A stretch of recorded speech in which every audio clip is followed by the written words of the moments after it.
15 বছরে মোট খরচ হলো $2,0830 কোটি। বর্তমান বিনিয়োগ হারে $3,33,940 কোটি টাকা। ক্যাপাসিটি চার্জে লুটপাট করেছে $1 লক্ষ কোটি টাকা।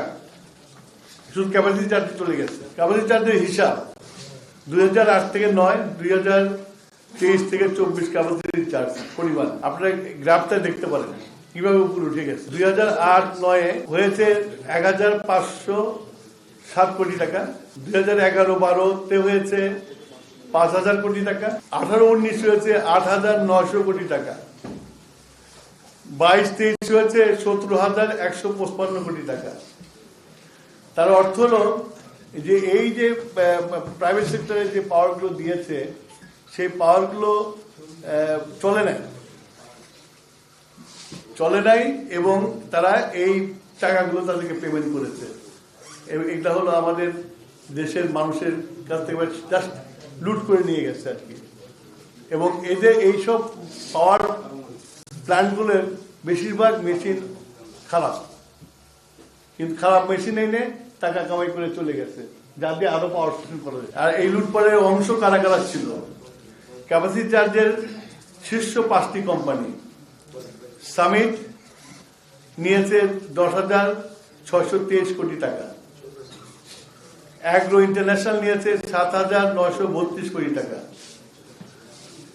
আর্দা পাওয়ার হোল্ডিংস নিয়েছে 7,523 কোটি টাকা। ইউনাইটেড গ্রুপ নিয়েছে 6,575 কোটি টাকা। আর আরপিসিএল নিয়েছে 5,117 কোটি টাকা। ওখানে বারে দেখানো হয়েছে capacity charge distribution among the top 10 companies. তাতে সামিট হলো হাইয়েস্ট আর ডোরিন গ্রুপ হলো সবচেয়ে কম। কুইক রেন্টাল সাধারণত আসে আপৎকালীন জন্য, কিন্তু এরা কুইক রেন্টাল এনে আপনার 2 বছরের জায়গায় 15 বছর পর্যন্ত চালাচ্ছে। এবং এইসব কুইক রেন্টালের পিছনে আবার সরকার 75% বিনিয়োগ করেছে উইদাউট এনি রিটার্ন। এই যে এখানেও একটা লুট। ভারত থেকে বিদ্যুৎ আমদানি 9 বছরের ক্যাপাসিটি চার্জ দিয়েছে 11,015 কোটি টাকা। দায়মুক্তি আইন বিচারের বন্ধের প্রভাবে এই উন্মুক্ত দরপত্র নিষিদ্ধ করেছিল। আদালতের চ্যালেঞ্জ সুযোগ নেই। পরিবীক্ষণ ও মূল্যায়নের বিভাগের রিপোর্ট এটা আইএমএডি, আমাদের সরকারের যে আইএমএডি আছে এটা তাদের রিপোর্ট। এখানে সুপারিশ এগুলো আছে, এগুলো তো বলার কোন দরকার নেই আর কি।